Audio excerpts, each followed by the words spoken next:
अस्सलामुअलैकुम जी, welcome back to my channel. उम्मीद है आप सब लोग खैरियत से होंगे। हम भी बिल्कुल ठीक हैं। आज की वीडियो है उन लड़कियों के लिए जिनको हील पहनना बहुत पसंद है, लेकिन हील पहन के आपको पता है हमें मसले बहुत होते हैं। शू बाइट हो जाता है, पैरों में दर्द हो जाता है। तो ये वीडियो उन लोगों के लिए है जिनको हील पहनने में मसला होता है। उनके तकरीबन सारे मसले आज हल हो जाएंगे इंशाल्लाह। इस वीडियो में मैं आपको बताने वाली हूँ 10 टिप्स जिनको फॉलो करके आप बहुत ही आसानी से हील्स पहन सकते हैं। चलें जी, जल्दी से वीडियो को शुरू करते हैं। पहली टिप ये है कि अगर आपके पास कोई ऐसी हील है जो आपको बहुत ज़्यादा टाइट है और जब आप उसको पहनते हैं तो वो आपके पाँव में इतनी टाइट होती है कि आपको पैर में पेन होना शुरू हो जाता है, आपको शू बाइट हो जाता है। तो उसके लिए आप क्या कर सकते हैं कि आप वो हील पहनने से पहले अपने पैर को अच्छे तरीके से किसी थिक मॉइस्चराइज़र से मॉइस्चराइज़ कर सकते हैं। आप इसके लिए वैसलीन का भी इस्तेमाल कर सकते हैं, लेकिन आप ये वाला जो है क्या ये सिर्फ उसी शू में करें जो आपको बहुत टाइट है। अगर आप कोई ऑलरेडी लूज़ हील है आपको और उसमें आप थिक सा मॉइस्चराइज़र लगा लेंगे तो मज़ीद आपके पाँव में फिसलेगी, और अगर वो पीछे से कोई इसका बकल वगैरह नहीं है तो आप उसमें गिर भी सकते हैं।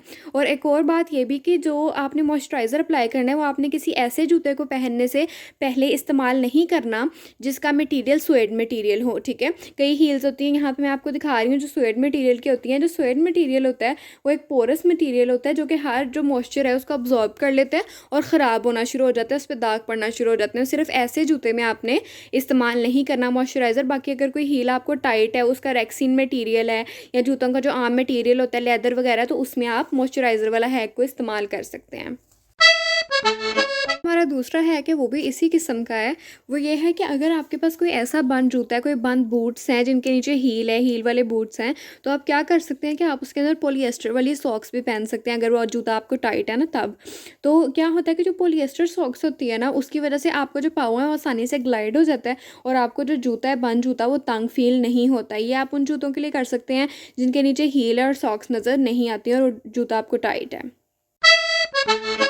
तीसरा हैक है जी हमारा इस किस्म की हील्स के लिए जो आगे से बंद होती हैं, जिस तरह की हील मैं आपको यहाँ पे दिखा रही हूँ, जिसके अंदर से आपके जो पैर की उंगलियाँ वो नज़र नहीं आनी होती। तो आप क्या कर सकते हैं कि अपने पैर की दो उंगलियों को, जैसा कि मैं वीडियो में दिखा रही हूँ, आप टेप कर सकते हैं। यहाँ पे आप टेप की जगह कोई बैंडेज भी यूज़ कर सकते हैं। इससे क्या होता है कि आपके जो पैर का प्रेशर है ना, जो है बर्डन पड़ रहा है, वो डिवाइड हो जाता है। तो उससे आपके पैर में कम पेन होता है। ये आप इस तरह के जो आगे से बंद मुँह वाले जूते होते हैं उनके लिए आप ये कर सकते हैं और ये हैक वाकई वर्क करता है। जी हमारा नेक्स्ट हैक है उन लोगों के लिए जो कि हील्स अभी ख़रीदना चाहते हैं। जो बच्चियां हैं उनको समझ नहीं आता कि हम किस तरह की हील्स ख़रीदें। तो ज़ाहिर है आप अभी हील्स ख़रीदने वाले हैं तो आपका कोई एक्सपीरियंस नहीं है हील्स के साथ, तो आपको उस तरह के स्टाइल ख़रीदने चाहिए जो कि ज़्यादा कंफर्टेबल होते हैं। अगर आप फर्स्ट टाइम हील ख़रीद रहे हैं तो पेंसिल हील आपने नहीं ख़रीदनी है, बल्कि आपने ब्लॉक हील ख़रीदनी है। ब्लॉक हील में भी डिफरेंट किस्म की शेप्स होती हैं जो कि मैं आपको दिखा रही हूँ। अब देखिए, ब्लॉक हील जितनी चौड़ी होती है वो उतनी ज़्यादा कंफर्टेबल होती है। मेरे पास दो ऐसी ब्लॉक हील्स हैं जिनको कहाँ तो ब्लॉक ही ले जाता है, ये जैसे मैं आपको उनमें से एक दिखा रही हूँ, लेकिन वो कंफर्टेबल नहीं होती क्योंकि उनका जो एरिया होता है वो कम होता है। तो जितना चौड़ा एरिया आपकी ब्लॉक हील का होगा, जितनी उसकी कम लेंथ होगी, उतना ही ज़्यादा वो कंफर्टेबल होगी। और पहली बार के लिए आपने पेंसिल हील को अवॉइड ही करना है। जब आपको प्रैक्टिस हो जाए तो फिर आप डिफरेंट किस्म की हील के स्टाइल्स को पहन सकते हैं। हमारा नेक्स्ट हैक जो है वो भी बिगिनर्स के लिए जो हील्स ख़रीदना चाह रहे हैं। तो मैं आपको यही एडवाइस करूँगी कि आपने 2.5 इंच से लंबी हील नहीं ख़रीदनी और वो भी ब्लॉक हील ही होनी चाहिए। हैक बिगिनर्स के लिए है। अगर आपको प्रैक्टिस हो चुकी है हील्स पहन पहन के तो आप तो हर हाइट फिर पहन सकते हैं अगर जिन लोगों को प्रैक्टिस हो जाती है। लेकिन जो बिगिनर्स हैं, बच्चियाँ हैं, वो लोग 2.5 हील से, उनको ऊँची हील नहीं पहननी चाहिए क्योंकि उसमें वो गिर भी सकते हैं, चला भी जाता है और नज़र आ रहा होता है कि बंदा कितना अनकम्फर्टेबल है उस हील में। को स्क्रीन पे दिखा रही हूँ कि 2.5 इंच की हील कुछ इतनी छोटी सी दिखती है। अगर आपको ब्लॉक हील्स इतनी नहीं पसंद तो इस तरह की किटन हील्स भी आप ले सकते हैं। ये भी काफ़ी हद तक कंफर्टेबल होती हैं, लेकिन कंफर्ट में ब्लॉक हील का कोई मुकाबला नहीं होता है।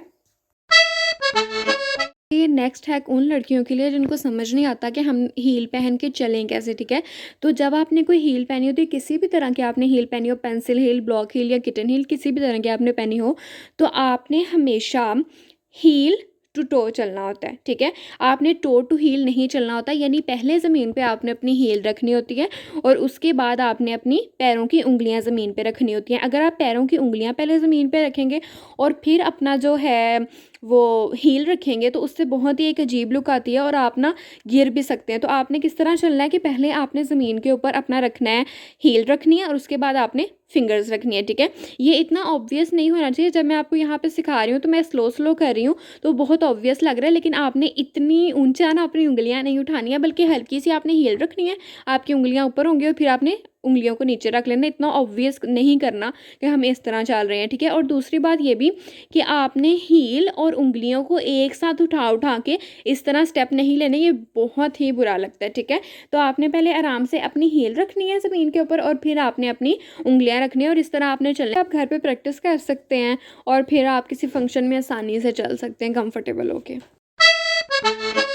है कि अब उन लड़कियों के लिए जिनके पास कोई ऐसा जूता है जो कि बहुत स्लिपरी है, उसमें आप पैर डालते हैं उस हील के अंदर और आपका पाँव फिसलना शुरू हो जाता है। ये ऐसे जूतों में होता है जो रेक्सीन के होते हैं और पीछे से खुले होते हैं। तो उनके लिए आप क्या कर सकते हैं कि आप अपने पैर के ऊपर हेयर स्प्रे कर सकते हैं और फिर आप वो जूता पहन सकते हैं। इससे क्या होता है कि आपके पैर की और जूते की ग्रिप अच्छी हो जाती है और आप उस जूते में फिसलने से बच जाते हैं। पहले तो आप लेते हुए अवॉइड किया करें कि आप स्लिपरी जूते ना लें, क्योंकि एक तो हील है, ऊपर से वो स्लिपरी होगी तो फिर बहुत मुश्किल हो जाता है चलना। लेकिन अगर आपने कोई ऐसी हील ले ली है जो स्लिपरी है तो आप हेयर स्प्रे का इस्तेमाल कर सकते हैं ग्रिप को अच्छा करने के लिए। ये है कि जी उन लड़कियों के लिए जिनके पास कोई ऐसी हील है या कोई ऐसा जूता है जो कि पाँव में पहन के बहुत तंग है, ठीक है। तो कई जूतों के लिए तो आप वो जो फर्स्ट वाला मैंने आपको मॉइस्चराइज़र वाला हैक बताया वो कर सकते हैं, लेकिन जो स्वेड मटेरियल वाले जूते होते हैं उनके अंदर आप नहीं कर सकते। और अगर आप रेक्सिन में भी ये हैक यूज़ करेंगे तो आपका पाँव फिसलना शुरू हो जाएगा। तो आप उसके लिए क्या कर सकते हैं कि आप कोई सॉक जो है वो अपने पाँव में आप पहन सकते हैं। आप ये जो सॉक्स वाला हैक है ना, ये आपने जब फर्स्ट टाइम करना है तो बहुत मोटी आपने सॉक्स नहीं ले लेनी, उससे ना ये हैक अच्छा वर्क नहीं करता है। आपने बल्कि एक नॉर्मल जो है ना थिकनेस की आपने लेनी है सॉक्स, उसको आपने पाँव में आपने पहन लेना है और फिर आपने वो जूता पहनना है जो कि आपको तंग है, ठीक है। और फिर आपने क्या करना है कि जो हेयर ड्रायर है ना, उससे आपने ब्लो ड्रायर के साथ उसको आपने चला के ना उसको क्या करते हैं ब्लो ड्राई करना है। इससे क्या होता है कि जब आप ब्लो ड्राई करते हैं, और ब्लो ड्राई ना आपने ज़्यादा हीट वाली सेटिंग पे करके करना है, क्योंकि जो हीट होती है ना उसकी वजह से चीज़ें एक्सपैंड हो जाती हैं। और जब आपने सॉक पहनी होगी तो वो तकरीबन उस साइज़ तक जूता एक्सपैंड हो जाएगा, ठीक है। ये आप ये भी कर सकते हैं कि आप अपने जूते को धूप में भी रख सकते हैं। अगर धूप में रखने से काम ना चले तो फिर आप ये वाला हैक इस्तेमाल कर सकते हैं। इंशाल्लाह आपकी जो हील्स या कोई शूज़ के लिए भी आप ये कर सकते हैं तो उनका साइज़ थोड़ा सा बढ़ जाता है और फिर कंफर्टेबल हो जाते हैं।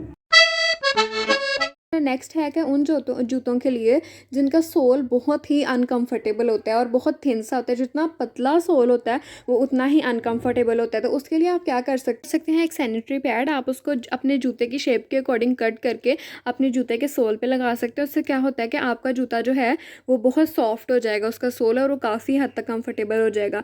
लेकिन ये आप उन जूतों के लिए करें जो आपने कहीं जाके उतारने नहीं है, क्योंकि आप फिर जूता उतारेंगे तो बहुत ना ऑकवर्ड सी सिचुएशन हो जाएगी। तो ये उन जूतों के लिए करें जो आपको पता है कि मैंने कहीं जाके जैसे फंक्शंस वगैरह पे मैंने जूता नहीं उतारना, ये आप उनके लिए करें।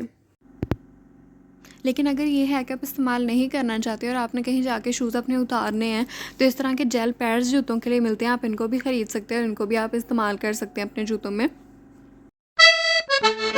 हमारा लास्ट है कि वो थोड़ा सा लॉजिकल है कि आपके पैर की लेंथ के हिसाब से आपकी जो आइडियल हील हाइट है वो क्या होती है, ठीक है। तो आपने जो अपने पैर की लेंथ है उसको आपने सेंटीमीटर्स में मेजर कर लेना है और फिर उसको आपने 7 से डिवाइड कर देना है और फिर जो भी निकलेगा ना नंबर, वो सेंटीमीटर्स में आपकी आइडियल हील हाइट होगी। कि अगर आप हील्स पहनना शुरू कर रहे हैं और आपको समझ नहीं आ रहा कि हम क्या हील हाइट लें, तो फिर आपने ये लेनी है, ठीक है। अब ये देखें जिनका पाँव छोटा होता है उनके लिए ये नंबर बहुत ही छोटा निकलेगा। तो फिर आपने क्या करना है कि आपने प्रैक्टिस करनी है हील्स पहन के, क्योंकि जिन लोगों को प्रैक्टिस हो जाती है वो फिर कोई भी हील हाइट पहन सकते हैं। लेकिन ये उन लोगों के लिए जो जानना चाहते हैं कि उनके लिए आइडियल हील हाइट कौन सी है। देख सकते हैं कि मेरे पैर की जो लेंथ है वो तकरीबन 24 सेंटीमीटर है। जब मैंने उसको 7 से डिवाइड किया तो बहुत ही एक छोटा सा नंबर आता है। लेकिन इसका मतलब ये नहीं है कि मैं सिर्फ यही पहन सकती हूँ, बल्कि इतनी छोटी सेंटीमीटर्स में हील तो मैंने कभी पहनी भी नहीं है, सिर्फ प्रैक्टिस की वजह से। अगर आपको प्रैक्टिस हो जाए तो आप अपनी आइडियल हील हाइट से ज़्यादा लंबी भी पहन सकते हैं। ये सिर्फ पता लगाने के लिए कि आपकी आइडियल हील हाइट है क्या है। टिप्स हो गई हैं हमारी ख़त्म और हमारी वीडियो भी एंड होने वाली है और उम्मीद है आप लोगों को ये वीडियो बहुत पसंद आई होगी और कोई ना कोई ऐसा हैक आपको मिल गया होगा जो आपके काम आएगा।